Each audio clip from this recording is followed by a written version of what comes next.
Pamela Brant Wright received her undergraduate degree from Michigan State University. She spent over 20 years conducting biomedical research, eventually moving into research administration. She holds 2 master's degrees, one in administration and another in theology. Pamela retired in 2017 from the University of Maryland in Baltimore and currently works part-time as a freelance scientific editor and grant writer. She began genealogical research shortly after retiring, first with her mother's French-Canadian roots, and then trying to complete a Wright family history that was started by her father-in-law. This opened up a whole new area of research into Loyalist history. Well, Pamela has still not found her husband's family, who's also back here joining us today. She did discover the Wrights of St. Lawrence County, who are only distantly connected to our Silas Wright, the reason that we exist here. She has 2 manuscripts she has submitted concerning the family and has also written this issue for our quarterly and more planned. Pamela completed an update to the history of her church in Baltimore, which was published last year. And since 2018, she and her husband head to the Adirondacks for the summer, where they have a camp in Chateaugay. So without further ado, I'm going to pass it over to Pamela. Thank you very much, Carlene. I appreciate it.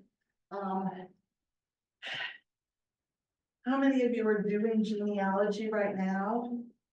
Okay.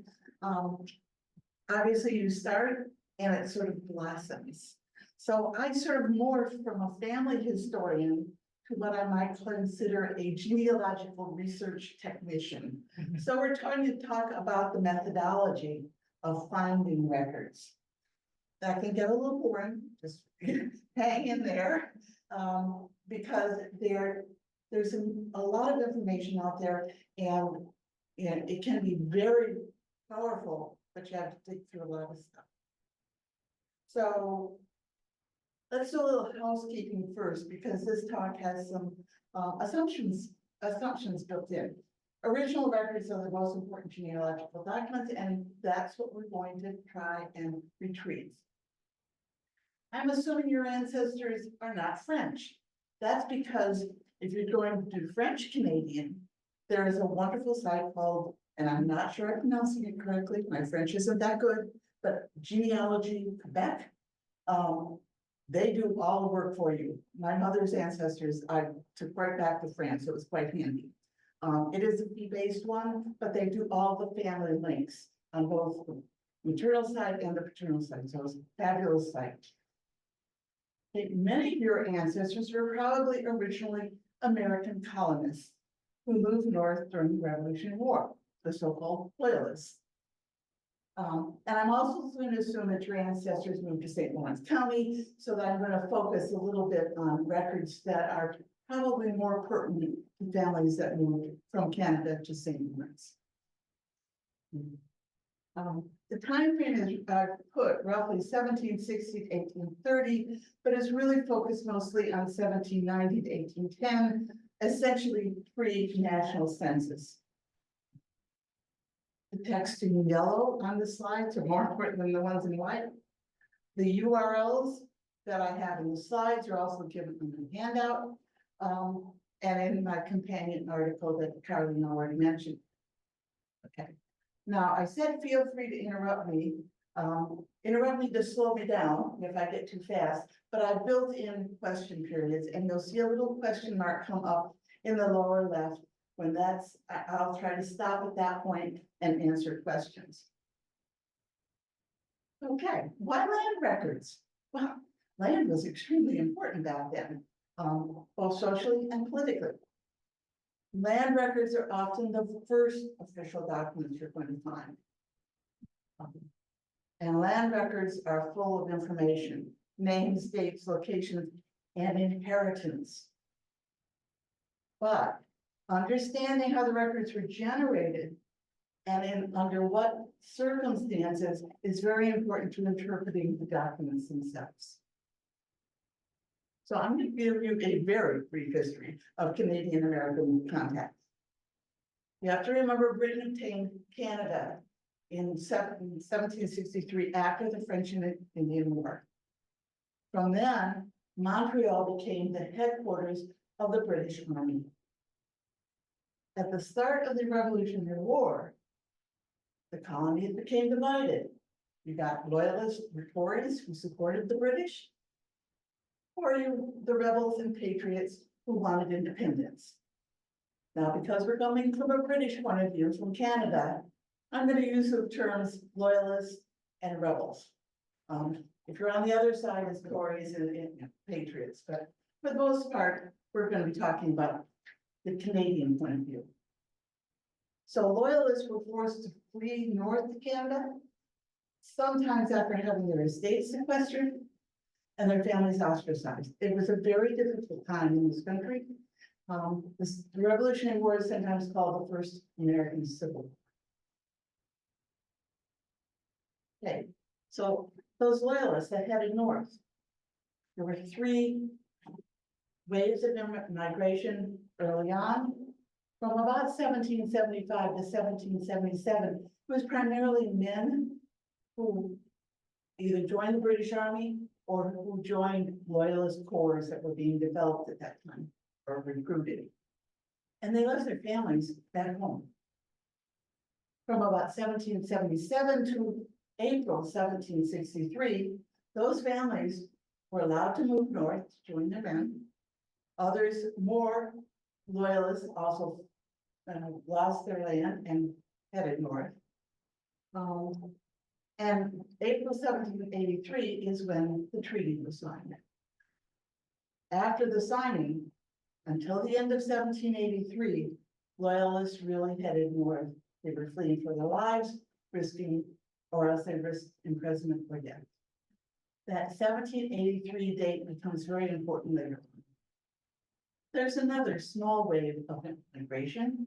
In 1792, the lieutenant governor of what was then Upper Canada offered free land, and a number of colonists took advantage of that. But we now know who went, but we have to understand how the land was organized, both geographically and politically. So the first thing is the British used the French system already in place. The land was organized into townships. French called them, and I know I'm going to mispronounce this, seigneuries. And if you wanted land, you would get a group of people together and ask for a township. And then the group would then divide up the township into lots. This was gradually phased out. That's not a British system, that's a French system. So really by the end of the war, it was not in use, so you will still find documents that use that system of getting a large group of people together and asking for land. But to settle the large number of loyalists, and the estimate is 50,000 plus then headed north, and the ex-military in Canada, the land west of Montreal was acquired, surveyed, and organized into districts and townships. And understand, districts and townships are going to be the units that you're going to see a lot in the documents. And in 1792, Canada was then divided into Lower Canada, that's Quebec and Queens East, and Upper Canada, everything west of Montreal. It was district administration that oversaw land distribution. Parcels of land, that is a piece that a person would be given, was designated by a township, concession, and lots. Again, those are all going to be terms that you need to know when you're looking at documents. Concessions were strips of about 1,000 acres within a township, and they were numbered south, which would have been the St. Lawrence River, and then headed north. And then the concessions were then divided into 200-acre lots from east, that is closest to Montreal, west. Eventually, the townships were organized into counties,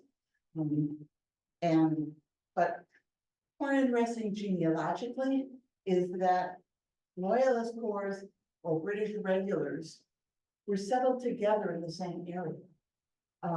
And you'll see that if you look at a lot of marriage records. So when you're trying to figure out if that person is from this area, well, if they married another family that's known in that area, more likely you've got the right person.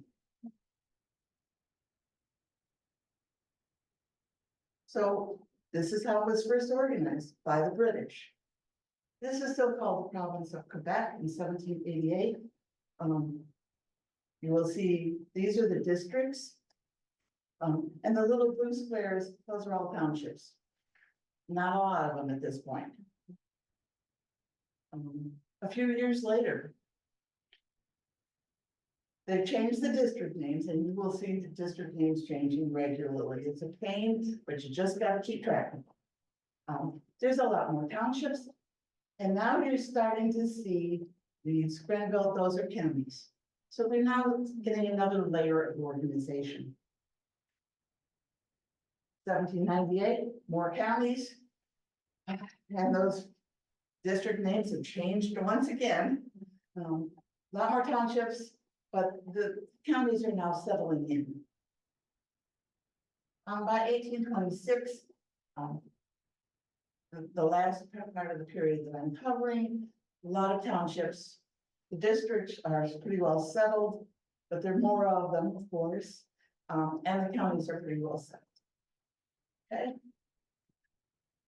This is where St. Louis County is. So for our purposes, these are the names that I'm going to concentrate on. So these are the divisions across from the county. The districts over time is Lunenburg, Eastern, and Johnstown. And you will see those names in the records regularly. The counties become leads in Grenville. And they each have a set of original townships. They are not the modern townships. The ones in yellow are the important ones. Those are the ones along the St. Lawrence River. And remember, they've settled along the river first.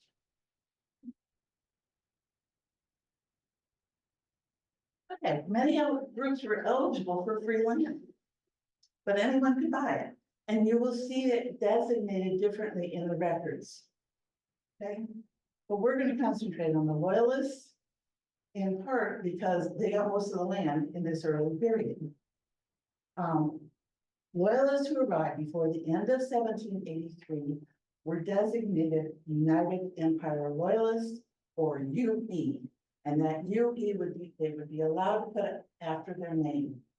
Very important, because not only did they get free land in proportion to their service to the crown, or their rank in whatever corps they were in, but the sons of Loyalists also got free land upon majority, and most interesting, the daughters got land upon their marriage or upon their majority. That is very unusual in this time frame. Women were not often given land under any conditions unless they were a widow. But retired retired British soldiers and sailors also got free land, and it will be designated that they were British regular in the records. The former colonists that I mentioned in 1792, they got free land from Governor Simcoe. But also British officials who served the crown in Canada got a lot of land. But we have to remember the process for getting land was the same for everyone. So how do you get land from the crown? You first petition the local or district administration because they're representing the crown. You then swore an oath. And then the local authorities would make a recommendation to the executive council, the governor. The executive council would issue a decision, then that decision would go to the surveyor general, who would assign the lots if you got more than one lot assigned to you. He would issue a certificate. If you look at the cover of the companion quarterly, you will see a picture of one of the certificates they got. And it permitted the assignee to take possession of land, but they didn't own it. The land had to be improved, You had to plant crops, cut down the forest, build a house, whatever. After improvements, they would petition again to say, look, I've done what you asked me to do. And then they would be given a patent or a deed to the land. This is the point at which they own the land. But the documents generated from these steps were digitally plugged into 8 different databases. You can find them. Library and Archives of Canada, which I'm going to just say LAC from now on, it's just too long to say the whole thing. Canadian Heritage, which is an interesting site. I don't really know its history, but it's got a lot of good information. And then the final one is the Ontario Land Registry, which is actually an official site, government site. Problem is, these sites are not linked. Some of them are not indexed. And so you have to retrieve the originals, well, I'd say manually, but you have to go through each page to find what you want. And in this talk, I'm going to show you how to use these sites to retrieve original documents. Okay, these are the databases. We will be looking at the STAR databases. That's the first 3. I think we, in the blurb, I said I was only covering 2 databases. We're going to cover 4 and possibly 5, because this one here, if we have time, I'll get to it. But I'm not sure. And you'll see my first little question. Do anyone have any questions at this point? Yeah, go ahead. You may not, I don't know if there's any way to know, how long did it usually take between asking for the land and getting the deed? Oh. Years, I mean, or did it just vary? wildly? From asking for the land, from petitioning to getting assigned a lot wasn't very long. It would be a month to a year. It depended on who you were, how you wrote your petition, and if there were any questions concerning it that the executive council wanted answered. From getting the land to getting a patent to actually owning it was years, multiple years, and it could be up to 10 years because it had to do with the improvements. But as long as you had that certificate, you could stay there. And one other question that you made, again, Go ahead. but there were also other people coming up, like scouts. They had to pay for their land. Okay, so So there's just. they would be called settlers, and they would pay a fee to be assigned them. Okay, that's fine. These are in the documents. You'll actually see that designation. If someone is petitioning as a settler, they're paying a fee for that land. I'm gonna do the first 2 databases together. That's because they're the earliest databases. They're very similar in look and feel. The results yield different documents, however, and that's important. You have to do both of them, even though they cover pretty much the same concept. But the originals are retrieved in the same way. And when I mean they look alike, yeah, they look alike. I mean, this is a pretty standard LAC search page. Okay. We're going to do the first one here, the land petitions, and I put in the name declaring. One interesting thing. Canadian sites usually only do exact spellings. They don't do those names that may be close to. So if you think your ancestor spelled it Macclarin, you would have to search on that. The other thing now, however, is the Canadians seem to have a system of consensus spelling. So even though the original may end up having a weird spelling, it would still be placed under declaring. And it's just something to know. Okay, these are the results. Okay, and by the way, I used McLaren only the last name because I want to know what other McLarens might be there. I might be aiming for one, But if I see others, especially in the same time frame, I'm gonna say, oh, is that a relation? So it's usually a good idea to start with just the last name first. And then if you are really going after a specific individual, then you can use the first name. What we did in McLaren. And the earliest ones are Peter, 1790, 1791. You go over to the right hand column, those are links. I hit the first one, there's Peter McLaren coming up. And the second one, those are different item numbers. Okay, but if you look at the microfilm reel number, the volume, the only thing different between these two are the pages. You will also see no other links.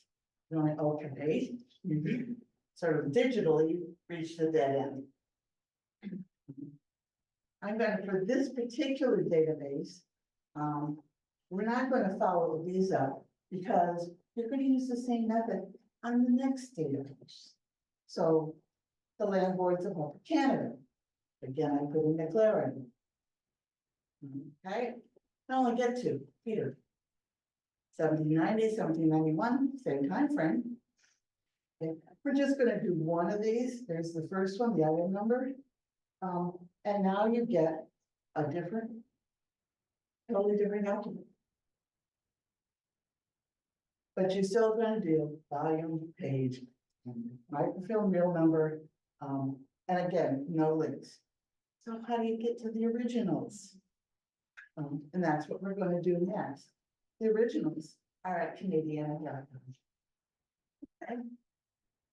Like I said, I don't know the history of this site. It seems to be a nonprofit associated with the archives. But it's got a lot of material in it. But it's also really two sites. This is Canadiana. If I would search this collection, I'd get way too much stuff. We want to go to Heritage because this is where the old stuff is. And so there's the Heritage Search Collection. And I'm actually going to put in the film number. And there's the results for the film number. It's a little weird. The first one makes absolute sense. There is C14027, that's the film you want. I have no idea what the war diaries and Pierre Trudeau have to do with that number, but they came up. I'm going to ignore them. And we're going to, that is a link to the minutes and records. And this is what comes up. This is the first page. Not very interesting, but you want to drop down that image menu right there. Otherwise, you can go page by page up here, but it's not, page by page is slow. And we know what page we want. Remember, well, we know what volume in page we want. So we're going to drop down this menu and keep checking pages. Well, what are we checking for? This is what a page would look like.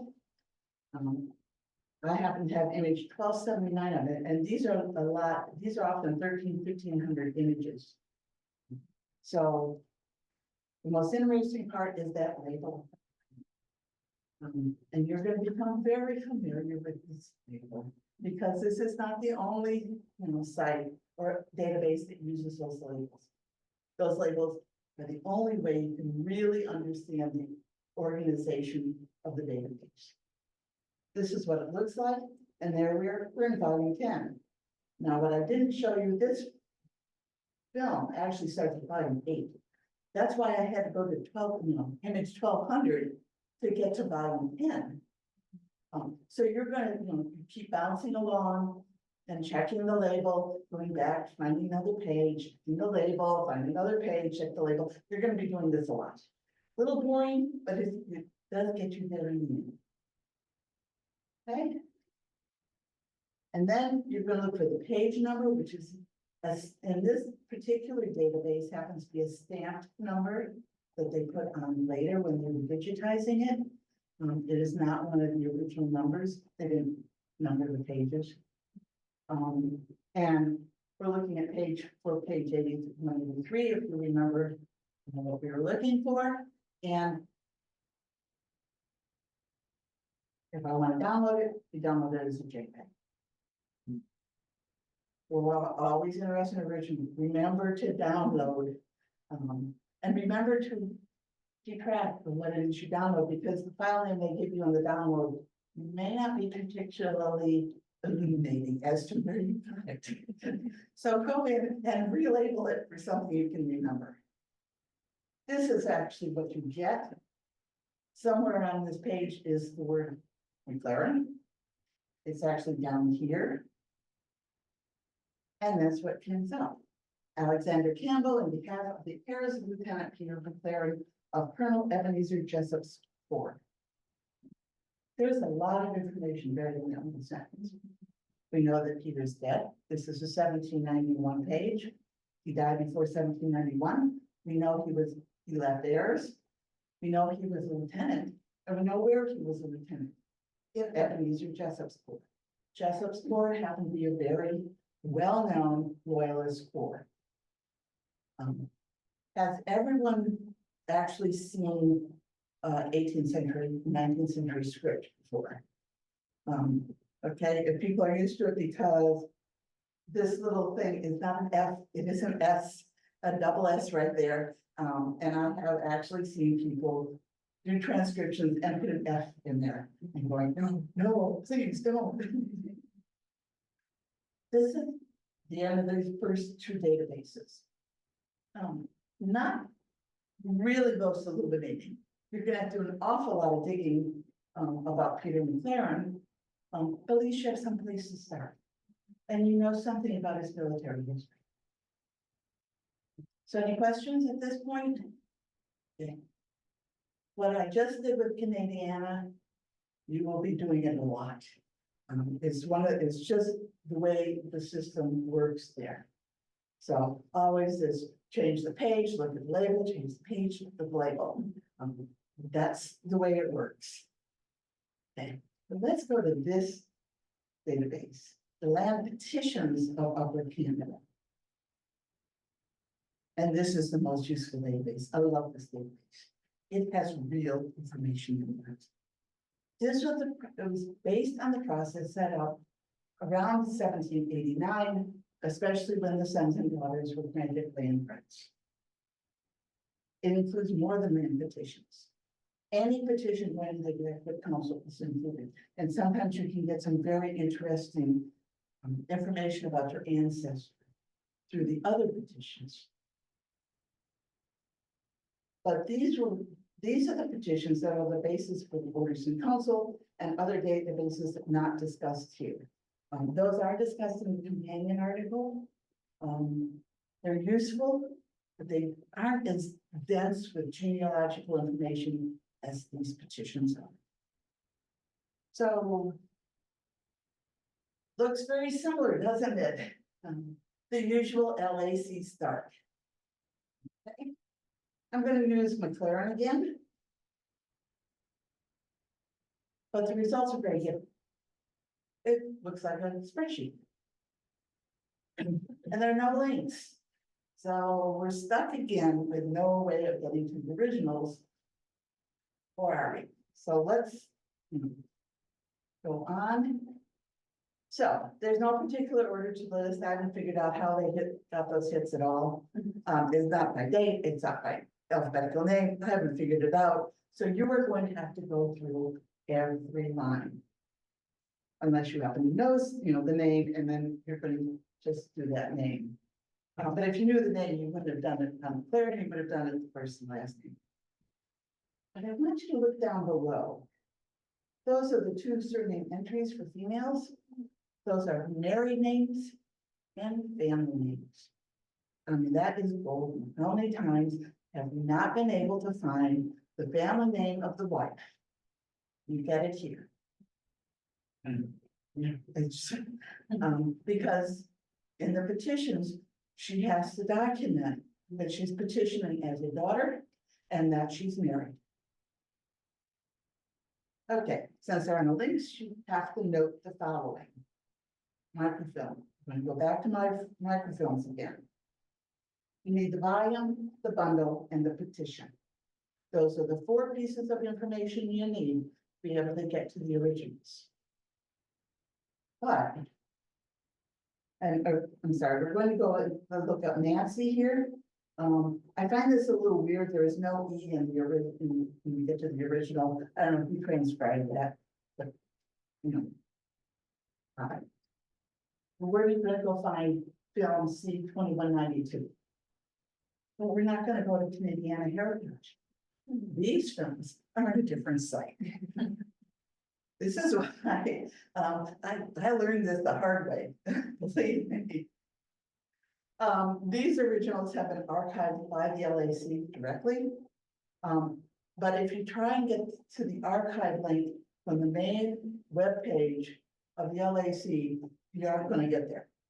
I have tried every possible search combination of terms, I can't get there. But there is a link. Wrong one.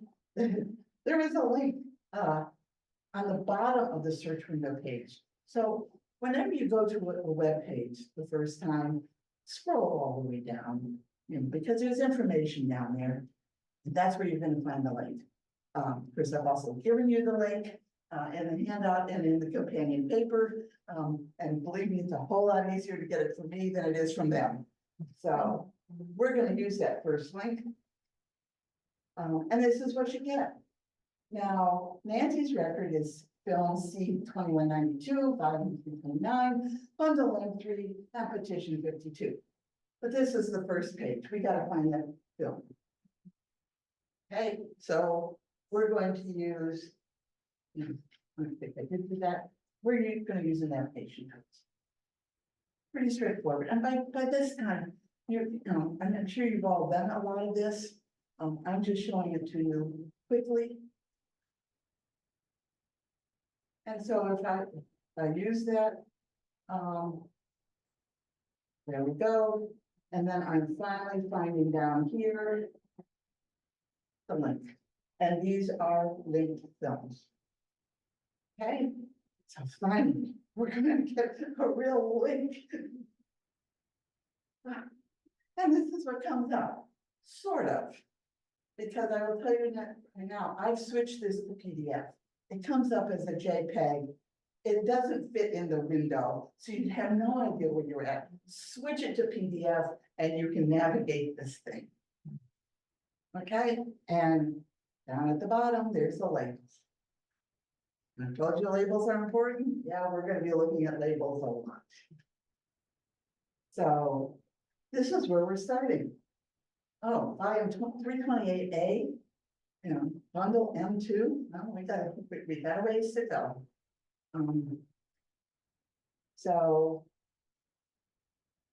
we're going to change the page number up at the top, check the label until we get to the correct one. I told you this gets a little repetitive and very boring.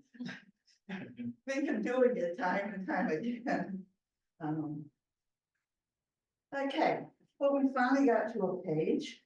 I'm going to double check that label. Sure enough, we're in the right volume, we're in the right bundle. Now we're going to go look for the petition, which is up on the top, right? These are going to be handwritten numbers. So these are original numbers. Okay. If you want to save it, you have to drop down the double menu here, which isn't always obvious. There are some unobvious things on some of the Canadian sites. And it may just be because the Canadians have a different system in place that we're not used to. But it works. Find it, drop a menu down. You will get there. I drop menus down all the time. I just part of my exploration of the page. These are the notes for the download. You can change it back to JPEG before you save it, if you want a JPEG version versus a PDF. I have found the PDFs to be more than sufficient. They're high density, they're very clear, not a problem. These are good quality PDFs. But petitions will have more than one page. And the second page will be designated with a letter. So this is petition 52. The second page would be 52A, 52B, etc., etc. most of the petitions are really 3 to 4 pages. Some take a little bit longer. But each page must be downloaded separately. Which is sort of the other reason to be in PDF, because it's a whole lot easier to combine PDFs into one document than it is anything else. And this is Nancy's petition. This is a very simple, straightforward petition, 1 paragraph. And this is what she says. She is petitioning as the daughter of Lieutenant Peter McLaren. And it will go on to say where Peter happened to have served. But that's it. For Nancy, other petitions can be loaded with information. I had one petition that only had the father's name, but the mother's name, all the siblings, and the siblings' birthdays. It was a wonderful document. I mean, absolutely, positively the best petition I ever saw, and I never got another one like it. Little shame there. So this is the end of this particular database. Do you have any questions for this database? I remember this is the one you're going to want to use the most. Okay. Well, let's go on. 2 caveats before the next database, because it's a very different database. Okay, the previous databases didn't give you what land they actually got. That's because those are in those databases that I'm not covering. You can find them there. It's not fun, but you can do it. Because of the time frame, I'm only going to be looking at Leeds and Grenville, actually primarily Leeds, because for St. Lawrence County, most likely your ancestors just crossed the river, and across the river is Leeds and Grenville. Okay. If your ancestor got more than 1 lot, don't assume the lots are next to each other. They won't necessarily be next to each other. They may not even be in the same township. They will be in the same town, but not the same township. That is because way back when, there were complaints that the officers and the British officials were getting all the good land, and large swatches of woodland. So the British came up with a lottery system. So your initial, lot would be one place. If you got more land later on, they would, you would just go back to the lottery and you would get more land, but who knows where it was going to be, was whatever was coming up next in the lottery. So land got, all over the place. So it was very confusing. The other thing is your ancestor might have petitioned, but they might have died before they were assigned land, or they decided to go back home and not take up anything. Okay. Assignees may have sold the land before they ever got ownership of it. They could have traded it, or just never taken up the land, and who knows what they're doing. Okay, but a patent indicates that the assignee owns the land, but that doesn't even mean they took up residence, because large landowners would lease out the land for others to improve. So there's lots of caveats there. That doesn't mean that this database isn't extremely useful, because it is hugely useful. And this is the Ontario Land Registry. This is a modern official government website. If you have land in Ontario and you need to prove that ownership right now, this is the portal you would go to. Okay, it's organized by counties. The retrieved document is a transcript from the original land record. And I'll talk about how to get to the original land record. I have not done it because what gets retrieved is far more useful genealogically than the original would be. Okay. But if you want the handwritten documents, you're going to have to go to the local land registry office, which for Leeds is, I'm not sure where the county of Leeds, the county seat of Leeds is, but it's actually Leeds and Grenville now, because the whole government organization up in Canada has switched multiple times. But remember, Ontario was not a province until 1867. So, they've undergone a lot of changes. You're in St. Lawrence County. I remember how many times your townships changed because they've been studying this county for a while. It's like, oh, the person didn't move, but the township is now, on its third name. So the transactions are organized by lots with the first patent from the crown as the first one. And we're going to see that in a moment. You cannot search by name. You can't say who owns such and such. Would be nice, but doesn't have to be. But the downloads are free, which is really nice.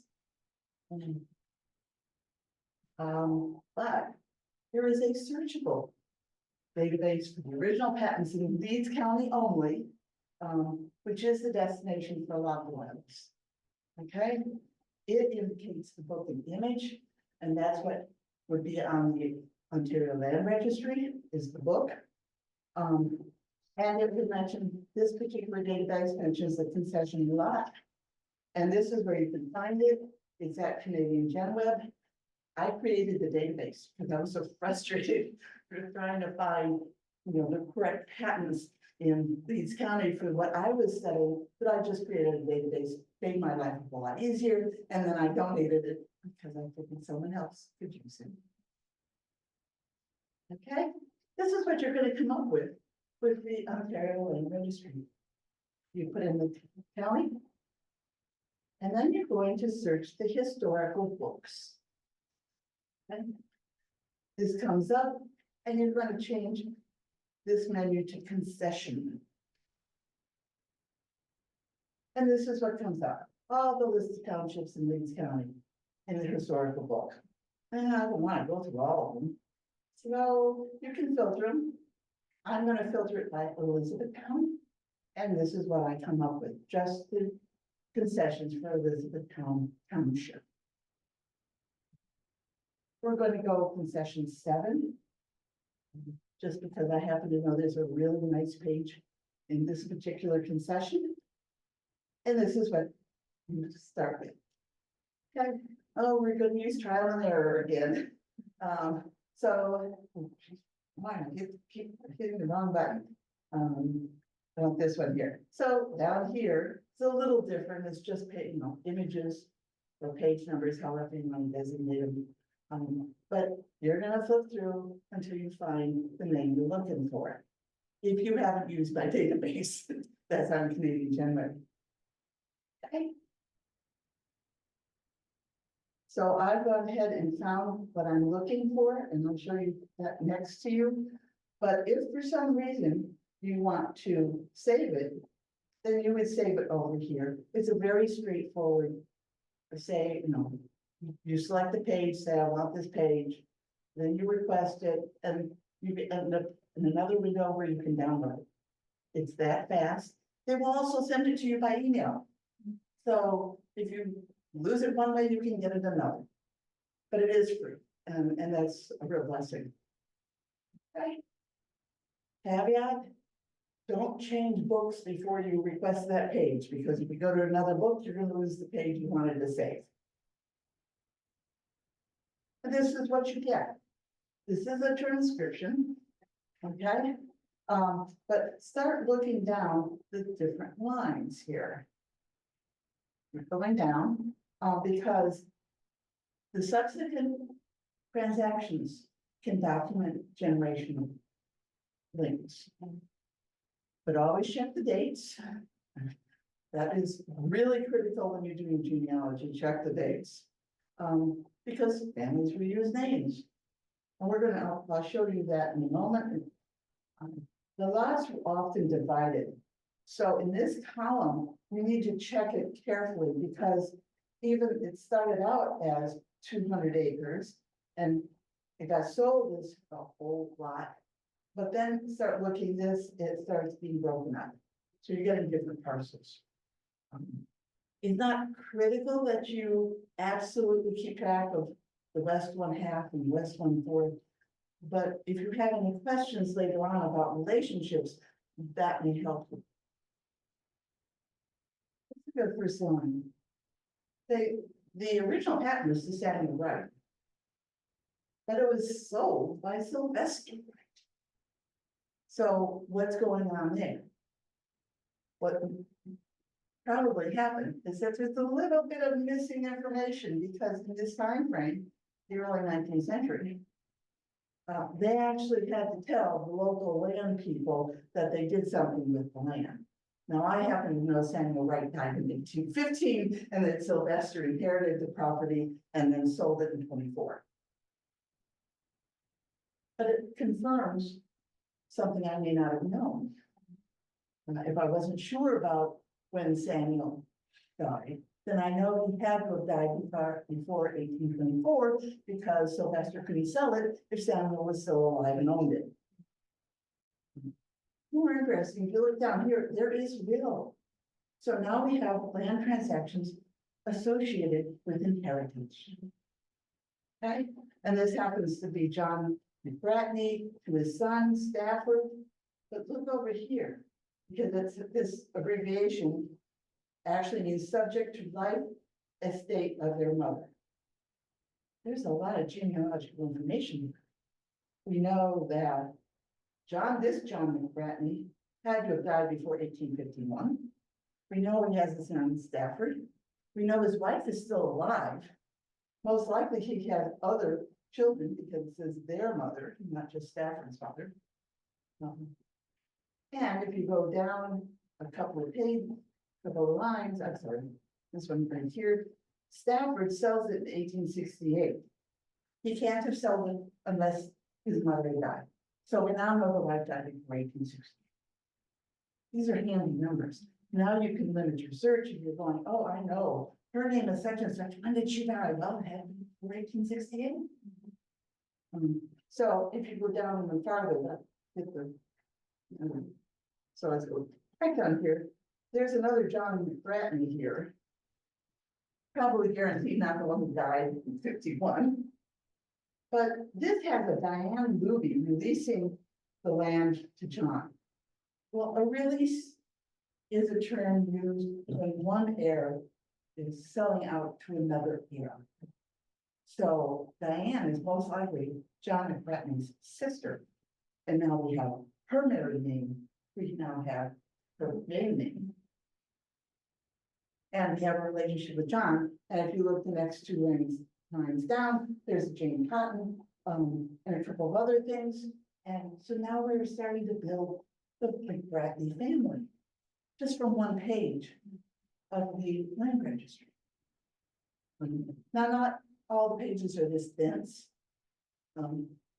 It is organized by dates. So as pieces of land get given to different families, they get interspersed, but you can really, really use it to begin to build family trees here. Very, very important page. If you really want to get the original, these are the numbers you're going to have to use. And you would go to the land registry office in Leeds County to do it. This organizes it a whole lot easier because think of how many you're going to have to go through just to find out who sold what land. Much easier this page. This is an official document. This is a government document. So even though it's not a handwritten one, it would still be considered a primary source, not a secondary source. So be aware of that. When you have an official document, that is considered primary.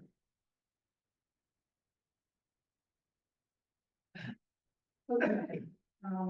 In summary, historical context is critical to interpreting original documents. All those petitions and land boards and all that stuff, if you didn't understand the process, you wouldn't have problems understanding what the documents really mean. This is particularly important in Canada, where place names are rapidly changing in this time frame. Knowing how the documents are generated helps in tracking individuals and families. If you have a family in one township, in one county, it's not going to be the same family in the same time frame in a different county, in a different township. So use the place names and the time frames to sort of group families. This is the 18th century. They're not traveling, 1,000 miles. or even a couple of 100 miles. In a couple of days or a couple of years, that doesn't happen now. So it's a way of sort of containing, your families and focusing your research. So that's what I mean, that land transactions can locate families in time as well as geographic. Where are they? Who are they with? Where are they? One thing, Canadian sources are constantly being upgraded. So be aware that what you find today may not be found the same way tomorrow. Okay, they've actually been pretty stable over the last couple of years. But when the LAC changed their original page, it took me a while to get back into finding what I needed on that site. There's still a lot of stuff out there, and I hope this helps you find it. So thank you.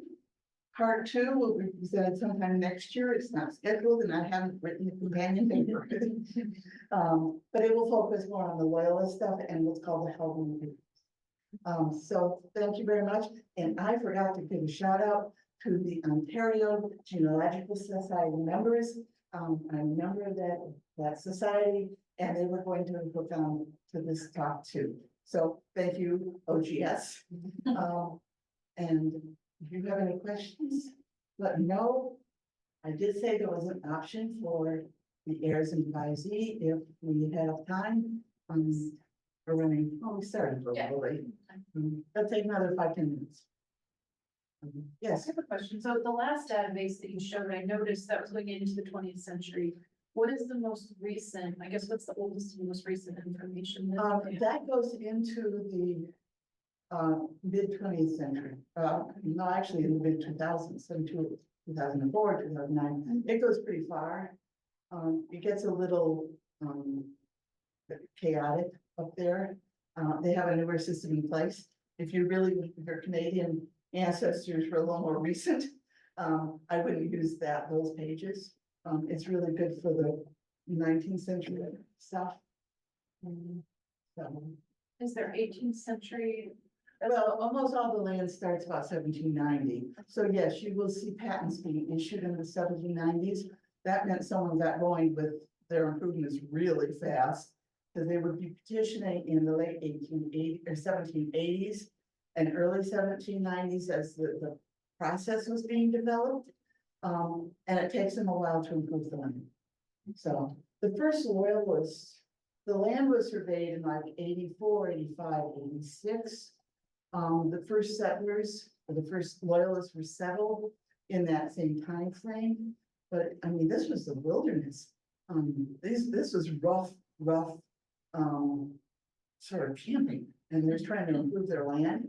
There's lots of, if you read some of the literature, there's lots of complaints that the British Army hasn't given them any axes or any food to get them through the winter or blankets, and everything was coming from the British Army at this point. So it was a very, very rough time. But this is the early or the late 18th century. Certainly you'll see the first patents being issued in the late 1790s. Someone really got going and got the land moved quickly. Yes. I just happened to stop at a UAE booth sometime, and they had a book of all the people who had signed up for the loyalist regiments. Who immigrated, so that Yes. must be a Oh, it is. I mean, that's one of the books I was talking about next talk, the loyalist. There's a lot of information out on the loyalist stuff. So yeah, and the OGS and their county affiliates have done a really nice job of having combined and compiled records for us. I use them a lot. So that is one source. There's also the Centennial book, it's called, at the Centennial of the United Empire Loyalists.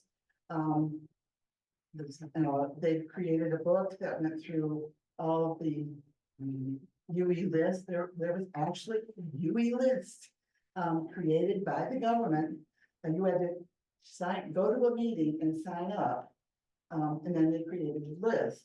And then it got sort of added on. And then later on, they decided to get rid of some of the people who were on it, who weren't really supposed to be on it. So it underwent a couple of changes and iterations. And one of those petitions that I talked about, there were some people who were left off the list who should have been on it. And you get some really sort of nasty petitions about, I was a magistrate in court, I couldn't go to the meeting.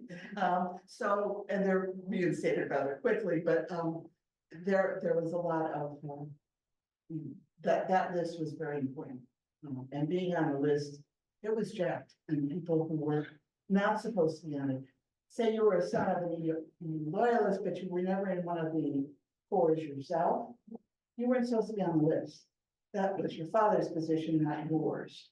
But if you had been the son of a loyalist, but in a corps on your own, you were entitled to land as a Huey loyalist, because you actually fought. So there's lots of things like that. There's a lot of loyalist literature out there. Next time, but you can ask about it, later, but the Haldeman papers are the ones that I have the most experience with. And they're an interesting group. So if you want, I will, I can do the Aaron Rising database. Mostly it's about how to use Canadian heritage a little bit more effectively. It's up to you. I will continue, or Are there more questions?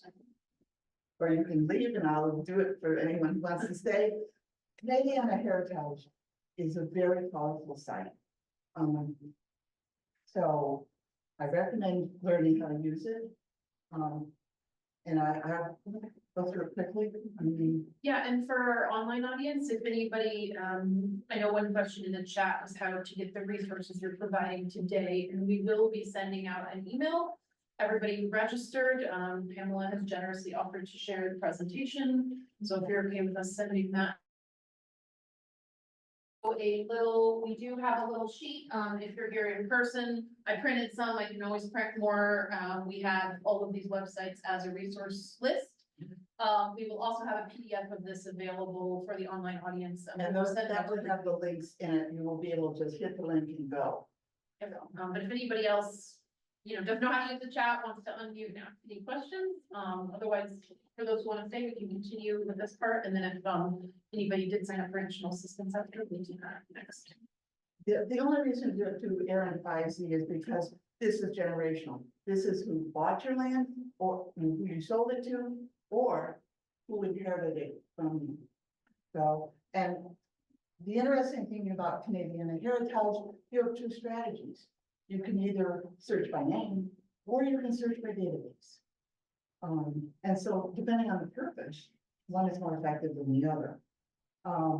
It uses handwriting recognition, which is very powerful, and it's fairly accurate. I've been surprised, not always.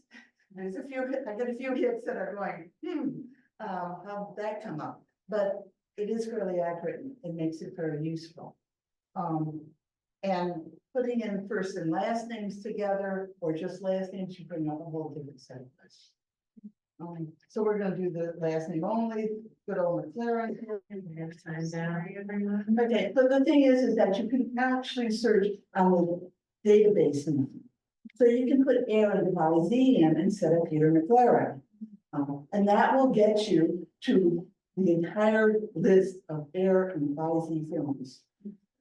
More interestingly, there's Aaron by Z. Look up here, it's okay. We can refine our search. Oh, I'm sorry, this is this one. Look at Aaron by Z down there. That's the entire list of films. Sure enough, there they are. And you can search within this collection. Now you put in McLaren, and you get something manageable. These are going to be different. It's still McLaren. I haven't put Peter in. Peter didn't give me much difference, but if I look at that image, this is what you get. You can download it again. This is what you get. You have to go looking for Peter McLaren on the page. It happens to be this one here. which is not Peter. This is David, who's the eldest, who's petitioning as the eldest brother of the deceased.